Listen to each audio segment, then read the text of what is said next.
High students, আশা করি সকলে ভালো আছো। তোমরা যারা মাধ্যমিক পরীক্ষা দিয়েছো এবং একাদশ শ্রেণীতে ভর্তি হবে, তোমরা যারা আর্টসে ভর্তি হবে এরকম একটা সিদ্ধান্ত নিয়েছো, এবং যাদের পড়তে ভালো লাগে না, জোর করে পড়তে হয়, পড়তে ভালো লাগে না, তোমরা কি কি সাবজেক্ট নেবে, সেই সমস্ত সাবজেক্ট কেন নেবে, নিলে কি হবে, তো সেই ব্যাপারটা নিয়ে আজকে আলোচনা করব।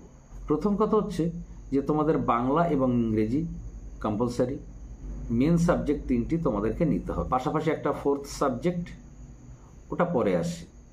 তো তিনটি মেন সাবজেক্ট নিতে হবে। এবার এক একটা স্কুলে এক রকম সাবজেক্ট থাকে।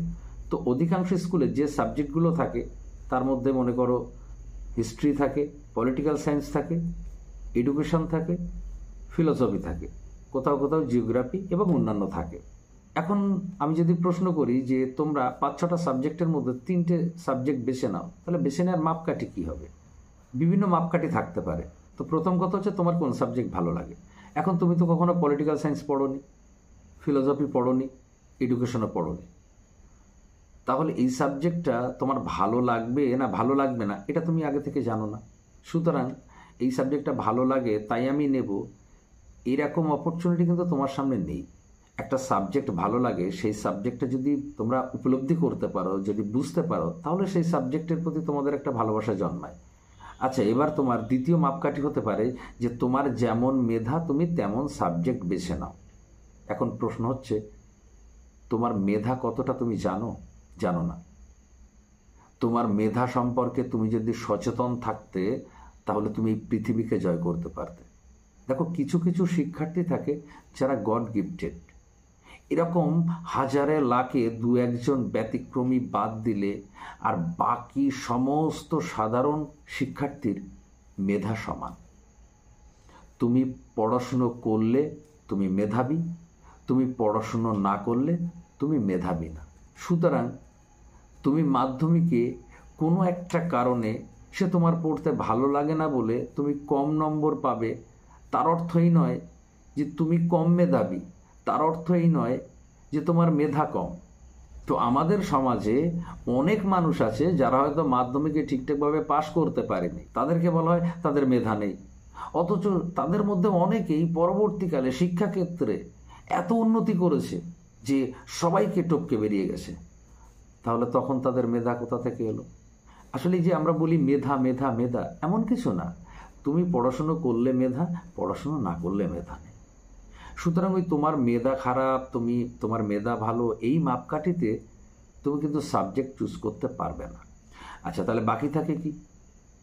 বাকি থাকে পরবর্তীকালে কি ডিমান্ড আছে, যে আমি এমন সাবজেক্ট নেব যেন পরবর্তীকালে কর্মক্ষেত্রে আমার সুবিধা হয়। তো এক্ষেত্রে তোমাদেরকে বলি, যে কোনো সাবজেক্ট তুমি যদি ঠিকঠাকভাবে পড়াশুনো করো, তাহলে পরবর্তীকালে তুমি কর্মক্ষেত্রে কম বেশি সব জায়গায় সুবিধা পাবে। এখন আমি বলছি যে যাদের পড়াশুনো করতে ভালো লাগে না, তারা কোন সাবজেক্ট নেবে? আবার পরবর্তীকালে কিছুটা ডিমান্ড আছে। দেখো, সিম্পল, পরবর্তীকালে তুমি যদি যে কোনো পরীক্ষা দিতে চাও, সহজভাবে বলি যে প্রত্যেকটা পরীক্ষাতে কিন্তু ইতিহাস থেকে প্রশ্ন আসে, প্রত্যেকটা পরীক্ষাতে কিন্তু ভারতের সংবিধান থেকে প্রশ্ন আসে। এখন যদি ইতিহাস থেকে প্রশ্ন আসে, তাহলে তোমাকে ইতিহাসটা পড়লে সেই সময় সুবিধা হতে পারে। আবার তুমি যদি পলিটিক্যাল সায়েন্স পড়ো, রাষ্ট্রবিজ্ঞানের একটা পার্ট হচ্ছে ভারতের সংবিধান, তাহলে তোমার ভারতের সংবিধানটাও জানা হলো। আবার পরবর্তীকালে তুমি যখন কম্পিটিটিভ এক্সাম দেবে, সেখানে কিন্তু ভারতের সংবিধান থেকে প্রশ্ন আসে। আর WBCS-এর কথা বলতে গেলে সেখানে তো কম্পালসারি তোমাকে ইন্ডিয়ান কনস্টিটিউশন পড়তেই হবে। ইতিহাস তুমি নিতে পারো, পলিটিক্যাল সায়েন্স নিতে পারো, এবার তুমি আরেকটা নিতে পারো, তার মধ্যে একটা এডুকেশন, একটা ফিলোসফি। এবার আমি যদি বলি, তোমরা যদি পরবর্তীকালে কেউ শিক্ষক হতে চাও, DLED বা B.Ed করতে চাও, সেক্ষেত্রে এডুকেশনটা অবশ্যই প্রয়োজন। তোমরা ইতিহাস, রাষ্ট্রবিজ্ঞান, এডুকেশন নিতে পারো। আবার অনেকে বলতে পারো যে ফিলোসফিতে তো অনেক নম্বর ওঠে, তাহলে আমি তো ফিলোসফিও নিতে পারি। হ্যাঁ, অবশ্যই নিতে পারো, কিন্তু সেক্ষেত্রে মাথায় রেখো, ওই নম্বরটা তুলতে গেলে কিন্তু একটু বেশি বেশি করে প্র্যাকটিস করতে হয়। তো আমি ভিডিওর শুরুতেই বলেছি যে যাদের পড়তে ভালো লাগে না বা যারা একটু কম পড়তে চাও, তাদের জন্য বললাম, তাদের জন্য খুব সহজে বাংলা ইংরেজি কম্পালসারি থাকছে, সেই সঙ্গে হিস্ট্রি, পলিটিক্যাল সায়েন্স, এডুকেশন, এগুলো রাখতে পারো। আর ফোর্থ সাবজেক্ট তুমি রাখতেও পারো, আবার নাও রাখতে পারো। তবে ফোর্থ সাবজেক্ট রাখার পেছনে পজিটিভলি যতটা যুক্তি দেওয়া হয়, যাদের পড়তে ভালো লাগে না তাদের কাছে ওই ফোর্থ সাবজেক্ট কিন্তু একটা বোঝা। কারণ যেহেতু তোমাদের পড়তে ভালো লাগে না, সেহেতু তুমি 5টা সাবজেক্ট ঠিকঠাক করে সামলাতে পারছো না, তার উপর আবার একটা ফোর্থ সাবজেক্ট নিলে।